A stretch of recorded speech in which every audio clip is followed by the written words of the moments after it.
Saudara-saudari terkasih dalam Kristus, hari ini Senin 13 November 2023 dalam pekan biasa ke-32 tahun A. Bacaan dibawakan oleh Sirila Cahyoyanti, Mazmur dilantunkan oleh Monik Van Rum, dan renungan ditulis oleh Robertus Suparjo. Selamat menekuni Sabda Allah. Marilah mewujudkan kebaikan bersama untuk hidup dalam damai dan sejahtera.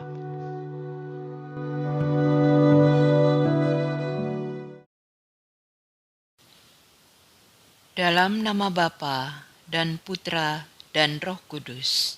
Amin. Ya Allah, sumber segala kerahiman, pada awal hari baru ini, aku menghaturkan puji dan syukur kepadamu atas perlindunganmu sepanjang malam tadi. Aku bersyukur atas hari baru yang membawa kesegaran dan membangkitkan semangat baru bagi hidupku. Berilah aku kemampuan baru untuk menghayati iman dan mengamalkan kasih sepanjang hari ini. Bimbinglah aku sepanjang hari ini. Arahkanlah pikiran dan budiku. Jangan sampai akal merancang pikiran benci dan dendam, tindakan marah dan cemburu, keinginan jahat dan mementingkan diri sendiri. Jagalah lidah dan bibirku, jangan sampai terucap kata yang menyakitkan hati, kata-kata yang kejam, menusuk rasa, kata yang tidak benar, kata yang menghina. Tuntunlah tingkah laku dan perbuatanku, supaya sepanjang hari ini aku bekerja sebaik-baiknya, tidak pernah jemu menolong sesama, selalu ramah dan tahu berterima kasih, menghayati iman dan mengamalkannya dengan sekuat tenagaku. Semua ini kami sampaikan kepadamu karena Engkau yang berkuasa sepanjang segala masa. Amin. Bacaan dari Kitab Kebijaksanaan, bab 1 ayat 1 sampai dengan ayat 7. Kasihilah kebenaran, hai para penguasa dunia. Hendaklah pikiranmu tertuju kepada Tuhan dengan tulus ikhlas, dan carilah Dia dengan tulus hati. Ia membiarkan dirinya ditemukan oleh orang yang tidak mencobainya. Ia menampakkan diri kepada semua yang tidak menaruh syakwa sangka terhadapnya. Pikiran bengkang-bengkung menjauhkan dari Allah, dan orang bodoh yang menguji kekuasaannya pasti dienyahkan. Sebab kebijaksanaan tidak masuk ke dalam hati keruh, dan tidak pula tinggal dalam tubuh yang dikuasai dosa. Roh pendidik yang suci menghindarkan tipu daya, dan pikiran pandir dijauhinya. Sebab kebijaksanaan adalah roh yang sayang akan manusia, tetapi si penghujat tidak dibiarkannya terluput dari hukuman karena ucapan bibirnya. Memang Allah menyaksikan hati sanubarinya, benar-benar mengawasi isi hatinya dan mendengarkan ucapan lidahnya. Sebab roh Tuhan memenuhi seluruh dunia, dan Dia yang merangkum segala-galanya tahu apa saja yang disuarakan. Demikianlah sabda Tuhan. Tuhan.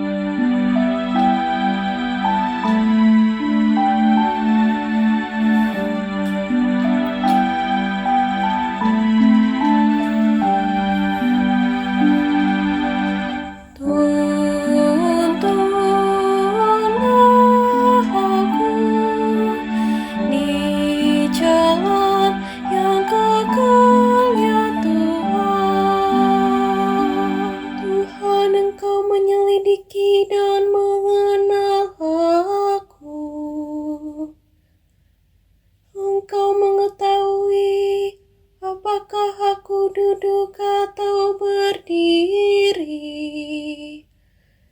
Engkau mengerti pikiranku dari jauh.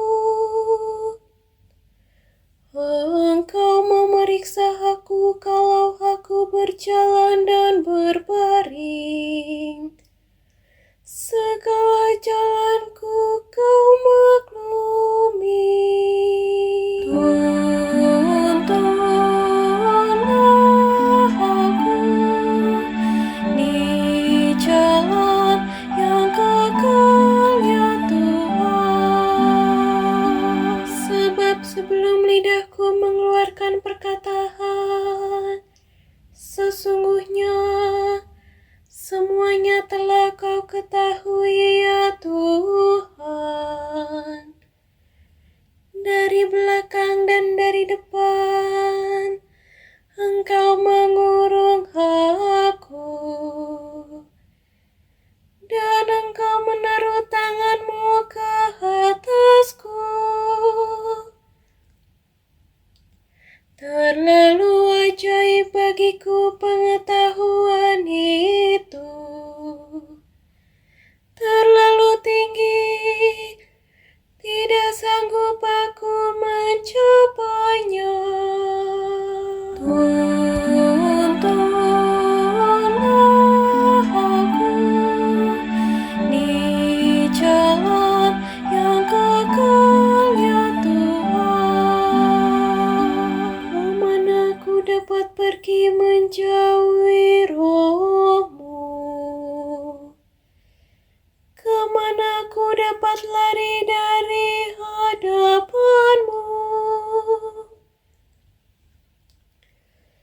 Jika aku mendaki ke langit, Engkau di sana.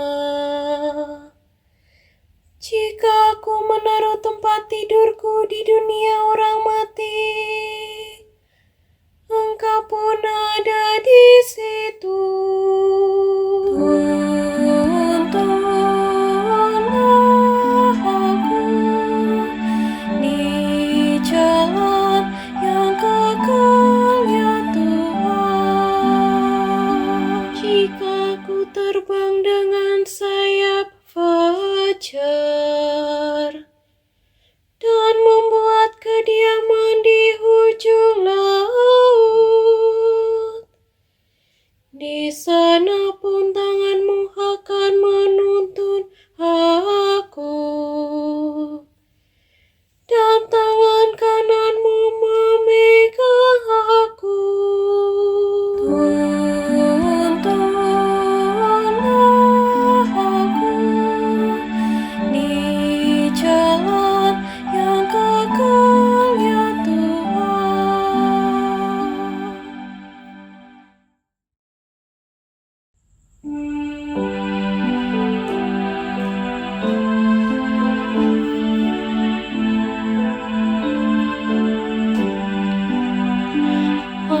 Haleluya, haleluya, haleluya.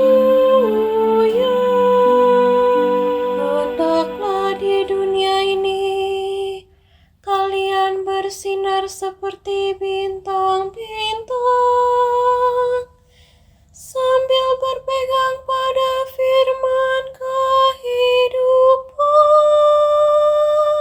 Haleluya, haleluya, haleluya.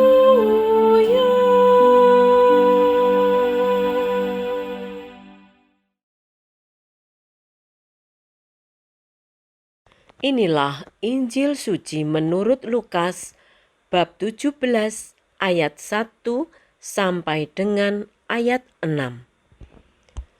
Yesus berkata kepada murid-muridnya, "Tak mungkin tidak akan ada penyesatan, tetapi celakalah orang yang menyebabkannya. Lebih baik baginya jika sebuah batu kilangan diikatkan pada lehernya, lalu ia dilemparkan ke dalam laut, daripada ia menyesatkan salah seorang yang lemah ini. Jagalah dirimu. Jika saudaramu berbuat dosa, tegurlah dia. Dan jika ia menyesal, ampunilah dia. Bahkan jika ia berbuat dosa terhadapmu 7 kali sehari, dan 7 kali ia kembali kepadamu dan berkata, "Aku menyesal," engkau harus mengampuni dia. Lalu para rasul berkata kepada Tuhan, "Tambahlah iman kami." Tetapi Tuhan menjawab, "Jika kalian memiliki iman sebesar biji sesawi, kalian dapat berkata kepada pohon ara ini, 'Tercabutlah engkau dan tertanamlah di dalam laut.' Maka pohon itu akan menuruti perintahmu." Demikianlah sabda Tuhan.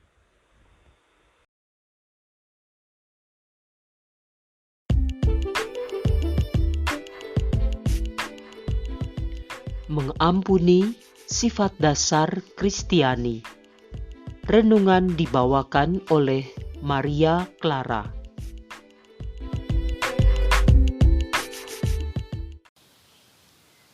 Bapak, Ibu, kaum muda dan anak-anak yang terkasih dalam Yesus Kristus. Dua bacaan yang kita dengarkan hari ini mengajak kita untuk hidup secara bijak, tidak mudah terbawa arus, melainkan memiliki landasan yang kokoh sebagai orang beriman. Sebagaimana disajikan dalam bacaan pertama, kita diajak untuk selalu hidup dalam kebenaran. Kasihilah kebenaran. Hendaklah pikiranmu tertuju kepada Tuhan dengan tulus ikhlas, membiarkan Roh yang suci menguasai hidup kita. Kita hidup dalam dunia yang tidak sempurna, penuh dengan persaingan, konflik, bahkan permusuhan. Hal itu juga terungkap dalam pernyataan Yesus. Tidak mungkin tidak ada penyesatan, tetapi celakalah orang yang mengadakannya. Situasi seperti itu bukan hanya terjadi di luar kita, di dalam masyarakat, tetapi bahkan di dalam sejarah perjalanan gereja pun terjadi. Kalau kita memperhatikan sejarah kehidupan para rasul, kita bisa melihat ada Bunda Maria yang suci, tetapi juga ada Petrus yang omdo, Thomas yang pesimis, dan ada Yudas, sang pengkhianat, dan seterusnya. Apalagi situasi di luar gereja. Sejak Adam dan Hawa, kita menemukan suasana persaingan, konflik, kebencian, saling menjatuhkan terus-menerus terjadi. Kain dan Habil adalah contoh awal pergulatan itu. Saat ini pun kita masih mengalami hal yang tidak berbeda. Perkembangan ilmu pengetahuan dan teknologi yang seharusnya menjadi jalan manusia mencapai kemerdekaan dan kesejahteraan, ternyata juga menjadi ruang konflik, pelampiasan kebencian, kehancuran hidup manusia. Perang terus terjadi demi memperoleh kekuasaan, kejayaan, gengsi, dan harga diri. Dalam dunia seperti itu, pertanyaan yang muncul adalah, bagaimana kita harus hidup sebagai orang Katolik yang notabene adalah anak-anak Allah? Ya, murid-murid Yesus. Dalam filosofi Jawa ada ungkapan, urip mono koyo melu ilineng banyu, ngelining ora keli. Hidup itu seperti aliran air, mengikuti arus tanpa terbawa arus terhanyut. Ajaran ini merupakan strategi bagaimana kita hidup secara brilian dan mendalam sekaligus bijaksana. Sebagai murid Yesus, kita diajak untuk menjadi murid yang promotif, bukan frontatif. Menjadi murid yang mengajak dengan kebaikan, bukan menjelek-jelekan atau bahkan menjatuhkan orang lain. Dalam kehidupan yang diwarnai dengan ketidakpastian dan persaingan yang sangat keras, kita harus mampu menjadi diri sendiri yang bisa hidup dalam lingkungan seperti itu, tetapi tidak terjerumus di dalamnya. Yesus mengajarkan kepada murid-Nya untuk bersatu, tetapi tidak melebur. Bersatu dengan tujuan untuk mempengaruhi saudara tersebut supaya mengubah perilakunya. Karena itu, Yesus mengatakan, "Jikalau saudaramu berbuat dosa, tegurlah dia, dan jikalau ia menyesal, ampunilah dia. Bahkan jikalau saudaramu itu berbuat dosa sebanyak 7 kali kepadamu, dan sebanyak 7 kali juga ia mengatakan menyesal atas perbuatannya, engkau harus mengampuninya." Yesus menunjukkan sikap dasar seorang Kristiani, yakni mengampuni. Tentu perintah mengampuni bukanlah hal yang mudah untuk dilakukan. Bagaimana mungkin kita mengampuni saudara yang telah berkali-kali melakukan dosa? Bagi banyak orang, tentu akan merasa jengkel, marah, dan emosional. Kita setiap hari berdoa, "Bapa kami yang ada di surga, dan ampunilah kesalahan kami, seperti kami pun mengampuni yang bersalah kepada kami." Apakah setelah berdoa seperti itu, kita lantas akan mudah mengampuni seseorang yang telah bersalah kepada kita? Bagaimana kalau ia berulang kali melakukan kesalahan? Akankah kita masih mampu memberikan pengampunan? Tetapi itulah yang diajarkan oleh Yesus. Pertanyaannya sebenarnya, apa yang ingin ditawarkan oleh Yesus kepada para murid-Nya? Jawaban Yesus cukup menarik. "Kalau sekiranya kamu mempunyai iman sebesar biji sesawi saja, kamu dapat berkata kepada pohon ara ini, 'Terbantunlah engkau dan tertanamlah di dalam laut,' dan ia akan taat kepadamu." Menurut Yesus, kuncinya adalah percaya. Percaya bahwa kuasa pengampunan akan menyelamatkan orang, membawa sukacita, kegembiraan bagi banyak orang. Maka rahmat pengampunan itu akan terus mengalir bagi mereka. Lalu mengapa sulit mengampuni? Pertama, karena kita kurang percaya bahwa dengan mengampuni, berkat akan melimpah untuk kita dan juga bagi mereka yang memperoleh pengampunan itu. Kedua, karena kita dikuasai oleh kebencian, dendam, dan gengsi. Inilah yang membuat kita sulit mengampuni orang yang menyakiti dan mengecewakan kita. Dalam kelemahan dan ketidakmampuan kita, Yesus mengajak kita melihat yang lebih indah daripada membiarkan diri dikuasai oleh kebencian, oleh gengsi yang membuat kita semakin jauh dari Tuhan dan sesama. Yesus menawarkan pengampunan untuk membawa kita kepada damai. Yesus telah memberikan contoh untuk itu.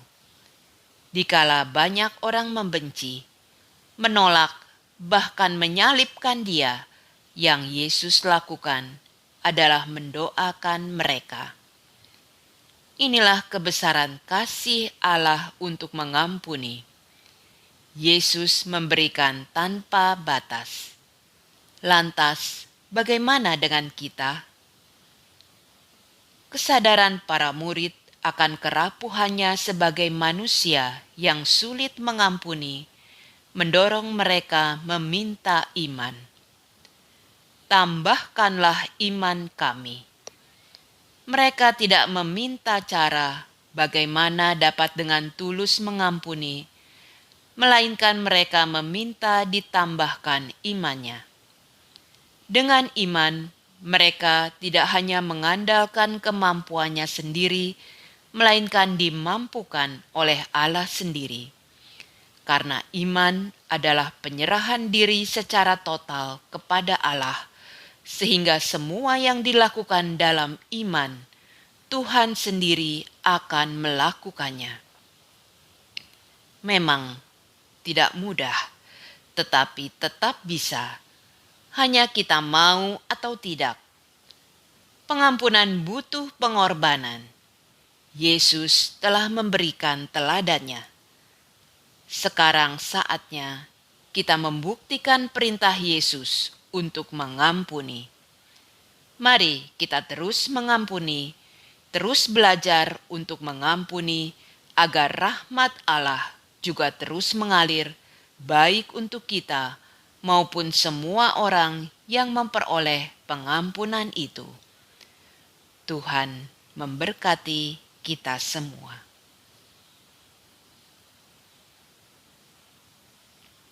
Marilah berdoa. Ya Tuhan dan Allahku, aku sering disakiti karena kesalahan dan dosa sesama.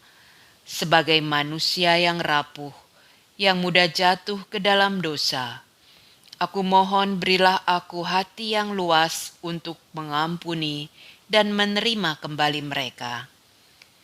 Jadikanlah hatiku seperti hatimu yang murah hati dalam mengampuni, agar dengan demikian aku semakin dimampukan untuk mengampuni orang yang bersalah kepadaku. Sebab Engkaulah Tuhan dan Allahku sepanjang segala masa. Amin. Dalam nama Bapa dan Putra dan Roh Kudus. Amin.